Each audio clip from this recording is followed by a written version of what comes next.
Assalamualaikum warahmatullahi wabarakatuh. Nama saya Jauza Zartunisa dari Pendidikan Administrasi Perkantoran Fakultas Ekonomi Universitas Negeri Jakarta. Pada kesempatan kali ini saya akan membahas tentang pimpinan dan peserta rapat.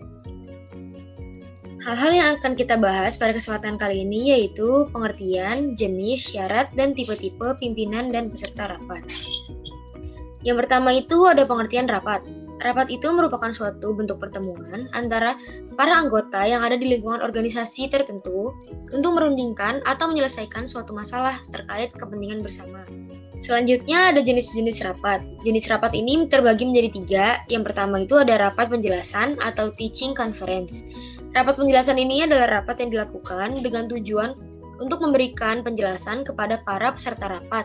Sebagai contoh, ketika pimpinan rapat menjelaskan mengenai launching produk baru di suatu perusahaan. Lalu yang kedua, ada rapat pemecahan masalah atau problem solving conference, di mana pada rapat ini dilakukan dengan tujuan untuk mencari pemecahan suatu masalah atau mencari kebenaran. Nah, di rapat kali ini tuh diharapkan untuk para peserta rapat untuk memberikan pendapat-pendapatnya. Lalu yang ketiga ada rapat perundingan atau negotiation conference. Pada rapat perundingan ini diadakan karena terdapat 2 atau lebih orang atau organisasi yang memiliki kepentingan bersama, yang mana ketika rapat ini tidak diadakan dapat menimbulkan perselisihan atau memang telah terdapat perselisihan sehingga perlu diadakan penyelesaian secara damai. Lalu selanjutnya ada syarat-syarat rapat. Syarat-syarat rapat ini terbagi menjadi 7, yaitu yang pertama ada suasana terbuka, di mana setiap peserta rapat itu harus siap untuk menerima setiap informasi dari siapapun datangnya, atau setiap peserta rapat memperhatikan pembicaraan peserta lainnya. Lalu yang kedua, yaitu setiap peserta rapat berpartisipasi penuh. Artinya, setiap peserta rapat dapat aktif terlibat dalam jalannya rapat, yakni harus menjadi pendengar yang baik sekaligus pembicara yang baik bila diperlukan. Lalu yang ketiga, selalu ada bimbingan dan pengawasan, yang mana pada rapat ini harus baik dan terarah karena bimbingan dan pengawas dari ketua. Lalu yang keempat, perdebatan didasarkan oleh argumentasi kontra argumentasi, bukan emosi kontra emosi, di mana di dalam rapat yang dicari adalah kebenaran, bukan perselisihan atau saling menjatuhkan antara satu sama lain. Jadi rapat yang baik adalah bila mengadu argumentasi, bukan mengadu emosi. Lalu yang kelima itu pertanyaan-pertanyaan yang singkat dan jelas, yang mana pertanyaan yang disampaikan dalam rapat menuju sasaran dan tidak bertele-tele. Yang keenam itu menghindari adanya klik yang memonopoli. Nah, rapat yang baik itu adalah demokratis. Artinya di dalam rapat itu tidak ada tindas-penindas atau keinginan untuk menguasai sendiri. Jadi setiap peserta itu mempunyai hak yang sama, yakni dalam hal berbicara, dalam mengambil bagian, dan lainnya. Lalu yang ketujuh, selalu ada kesimpulan. Nah, rapat yang baik juga harus selesai dengan menghasilkan kesimpulan atau keputusan bersama. Nah, rapat yang tidak baik itu adalah bila rapat dilakukan dengan bertele-tele dan tanpa ada keputusan yang jelas. Selanjutnya ada tipe pimpinan rapat. Tipe pimpinan rapat ini terbagi menjadi 3. Yang pertama itu ada tipe otoriter, di mana komunikasi yang terjalin adalah komunikasi satu arah atau one-way traffic.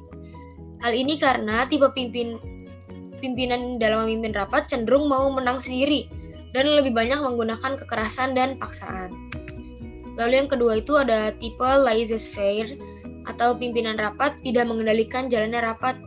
Jadi rapat yang dilakukan itu dibiarkan begitu saja sehingga berlarut-larut. Lalu masing-masing peserta ini memiliki pendapatnya sendiri sehingga rapat tidak berakhir dengan kesimpulan atau keputusan sesuai yang diharapkan oleh seluruh peserta. Yang ketiga ada tipe demokratis, di mana pimpinan itu banyak memberikan kesempatan pada para anggota rapat untuk memberikan ulasan pendapat dan saran-saran. Karena lalu lintas komunikasi yang terjadi itu 2 arah atau two-way traffic. Selanjutnya itu ada tipe peserta rapat.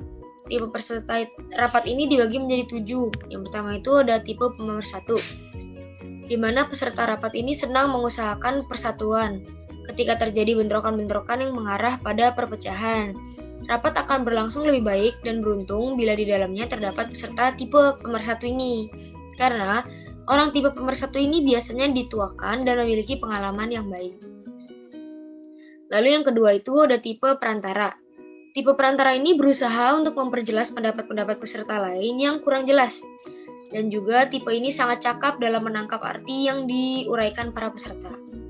Lalu yang ketiga itu ada tipe pendengar. Tipe pendengar ini kurang bermanfaat karena dalam rapat itu mereka hanya menjadi pendengar saja dan tidak mempunyai sumbangan pikiran dan pendapat.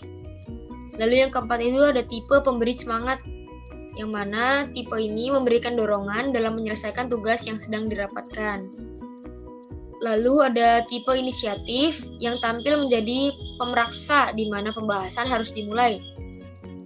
Lantaran arahan itu kurang dipahami atau kadang tuh kan rapat macet karena pembahasannya mungkin stuck atau sebagainya. Nah, tipe inisiatif ini menjadi jalan keluar. Yang keenam itu ada tipe pemberi informasi. Tipe pemberi informasi ini kaya akan pengetahuan atau informasi-informasi sehingga dapat menyumbang data yang sangat bermanfaat untuk memecahkan persoalan yang ada dalam rapat. Selanjutnya ada tipe penyerang. Tipe penyerang ini senang ketika harus menyerang atau berdebat dengan peserta rapat yang lain, atau bahkan berdebat dengan pemimpin rapat. Namun, dalam rapat serang-menyerang ini jangan sampai menyerang argumentasi pihak lain atau menjatuhkan pihak lain. Nah, sekian presentasi dari saya. Kurang lebihnya mohon maaf. Wassalamualaikum warahmatullahi wabarakatuh.